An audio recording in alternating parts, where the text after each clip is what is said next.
What if I told you that you could get surprisingly good at any skill in just 7 days? Most people wouldn't believe it because we've been taught learning requires insane discipline, perfect routines, or superhuman willpower. And if we don't have that, we assume we're just bad at sticking to things. That's not true. In this video, I'm giving you a 7 day learning system that rewires how your brain approaches any skill, studying, languages, gym, coding, business, anything. Let's begin. Number one, the 10-minute rule. Here's what always happens when you try to learn something new.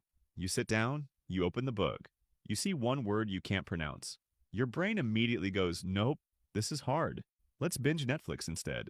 That reaction has nothing to do with your intelligence or your potential. It's biology. The first 10 minutes of learning anything are biologically the worst, not because you're untalented, but because your brain is built to conserve energy. Anything unfamiliar feels risky, so it triggers resistance. So it shuts down your motivation, hoping you'll return to something safe like scrolling TikTok. Scientists call this cognitive resistance, and it has nothing to do with ability. It's the same mechanism that makes starting a workout harder than doing the workout itself. So use this trick. Tell yourself you'll only work for 10 minutes. 10 minutes feels safe. Your brain doesn't fight it. Once you start, focus turns on, dopamine rises, and resistance fades. Before you know it, 10 minutes becomes 40. So the first skill to learn in these 7 days is simple. Learn how to start. Because once you win the first 10 minutes, everything else becomes much easier. Number two, the chunking method. Imagine trying to watch a movie where every scene is out of order. You see everything, but none of it makes sense. That's what your brain looks like before it learns how to organize information. That organization process is called chunking. It's how your brain takes a huge amount of data and compresses it into a few meaningful pieces. This is what experts do. Musicians don't think about every note, they play full phrases. People who speak multiple languages stop translating and start thinking in that language. Beginners do the opposite. They memorize random words, isolated formulas, disconnected steps, and then wonder why nothing sticks. So instead of memorizing 50 words, learn 5 real sentences. Instead of drilling 20 chords, learn 3 chord progressions. Instead of studying 10 coding functions, build one small program that uses them all. Your brain loves context. It loves patterns. It remembers meaning far better than raw data. So, if you want to learn faster, stop feeding your brain random pieces. Start turning information into patterns it can understand. Number three, the rabbit hole technique. Picture this. You search, how do I learn Spanish?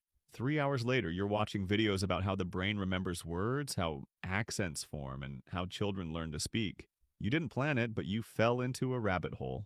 This works because curiosity is the fastest fuel for memory.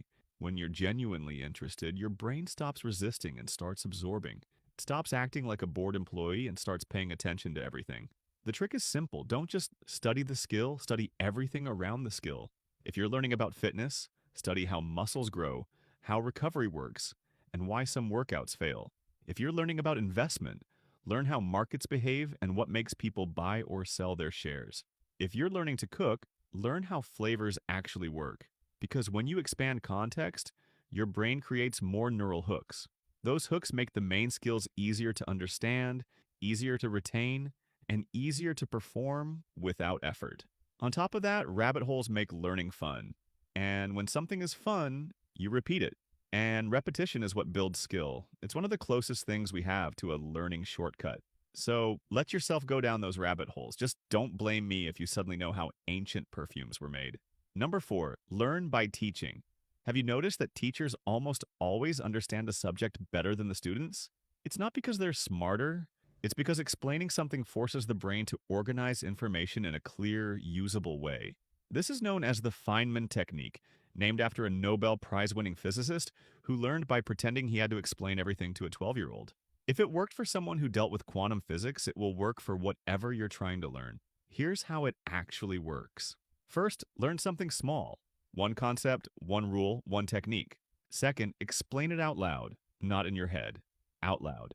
You can talk to a friend, your pet, or even an empty room. Third, pay attention to the parts where you hesitate or feel confused. That's your brain showing you exactly what you don't understand yet. Fourth, go back, fix those gaps, and explain it again but simpler. Each time you do this, your understanding gets sharper. You're not just memorizing, you're teaching your brain how to use the information. This method is so effective that students who use it often outperform people who rely only on memorization, even if those people are naturally smart. Teaching exposes the weak spots your brain usually ignores. So try this. Every day, learn one small thing, then explain it out loud within an hour. You'll lock it into your memory far faster than just rereading notes. Number 5, the 70% rule. Here's something your perfectionist brain doesn't want to hear. You don't need to be great. You just need to be 70% good. Why 70%? Because research shows people learn faster when they aim for good enough instead of perfect. Perfection slows you down, it kills momentum. It turns learning into stress instead of progress. Think about how often people get stuck fixing tiny details, adjusting one small part over and over while barely moving forward. That's perfection working against you. But when you aim for 70%, a few important things happen.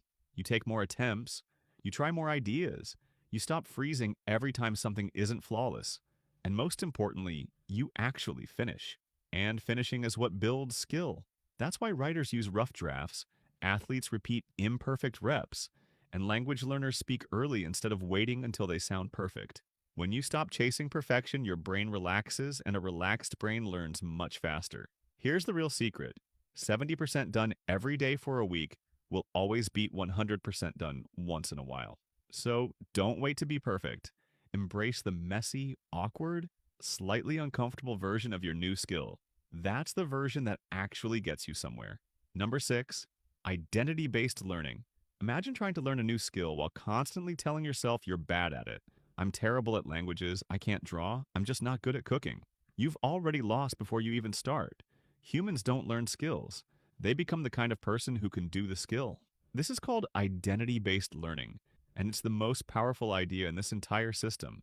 Your brain is wired to protect who you think you are, even if that identity is limiting. If you believe you're not a math person, your brain will quietly resist anything that challenges that belief. It's like hiring a bodyguard to protect the wrong story about you. So here's how the 7-day shift begins. On day 1, you choose the identity. I'm someone who learns languages. I'm someone who draws. I'm a beginner at cooking, not an expert, just someone who does the thing. Then you reinforce it with small actions. 5 minutes counts. Identity isn't built through dramatic effort. It's built through quiet, repeated proof. That's why people who start running, even badly, begin to see themselves as runners. Why beginners in the gym start feeling like athletes before they look like one. Why artists with messy sketches still feel like artists. The identity comes first. The ability follows.